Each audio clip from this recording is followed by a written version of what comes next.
Hello! Ngayon ay Sabado, Diday, Sabado. Kape.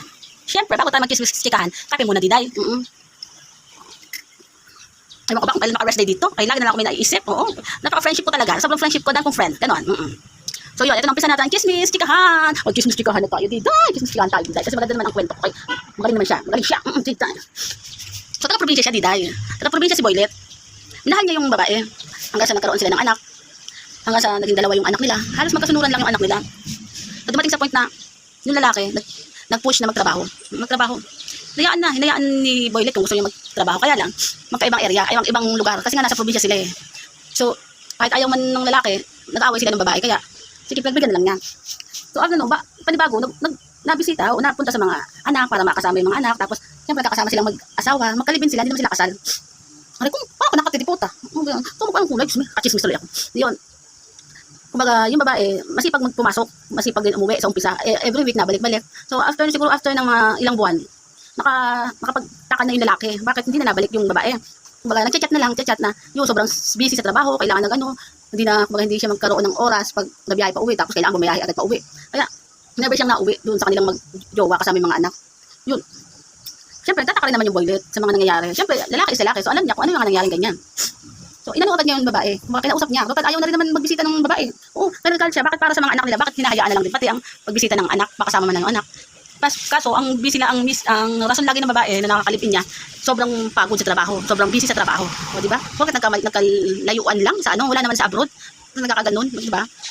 So, pinilit ng lalaki ni Boylet na ano nangyayari? Sabihin mo, umamin ka kagad sa Boylet na meron na siyang karelasyon. Kumbaga para sa Boylet, aminin mo na agad kasi ayaw niya nang lumala kaysa magkasakit siya. Makasakit ng babae.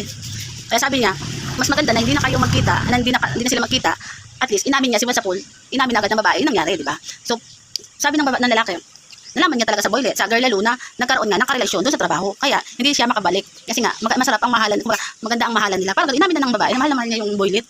Kaya lang hindi niya mapunta, mailabas. Mahal naman niya yung kanyang mga anak, pero hindi niya mauwian. Kasi hindi niya maasikaso. Hindi kagaya na nasa side ng lalaki, simula sa pool, doon naman sa side ng lalaki, na yung mga anak nila ay naasikaso.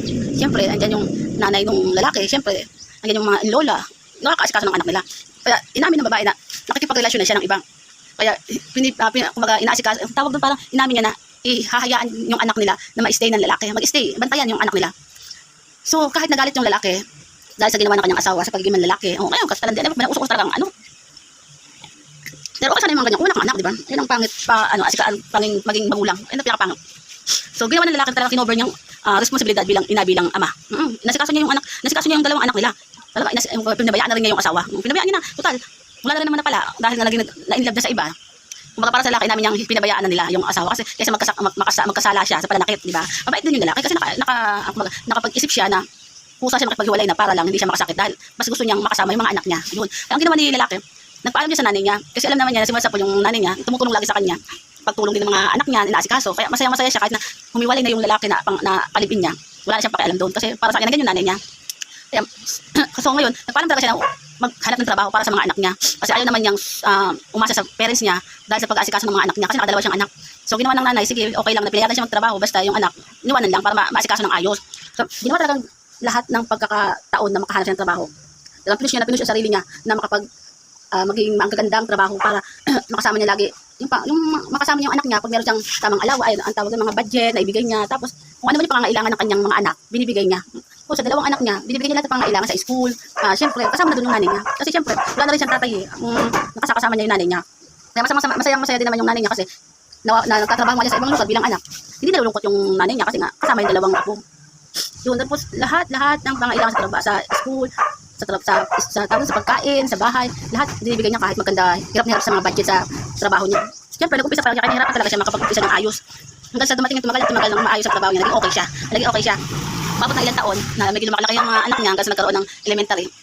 So, tuwan-tuwan siya nangyari kasi sa taon-taon nung nakapag-school yung mga anak niya, naging okay yung mga good vibes. Yung mga good vibes sa school, mabilis, magaling, lagi may mga bite, pag maganda yung school niya, yun. Kaya masaya siya sa mga nangyari. Kumbaga, masalamat pa rin sa kanya na pag-alis ng kanyang asawa. Kumbaga, never niya kailangan habol sa mga taong hindi naman kailangan wag masyadong i-push ang sarili, masira ang sarili para mahalin uli. Pero totoo, puro sakit lang ang nararamdaman mo dahil sa isang relasyong babae, di ba?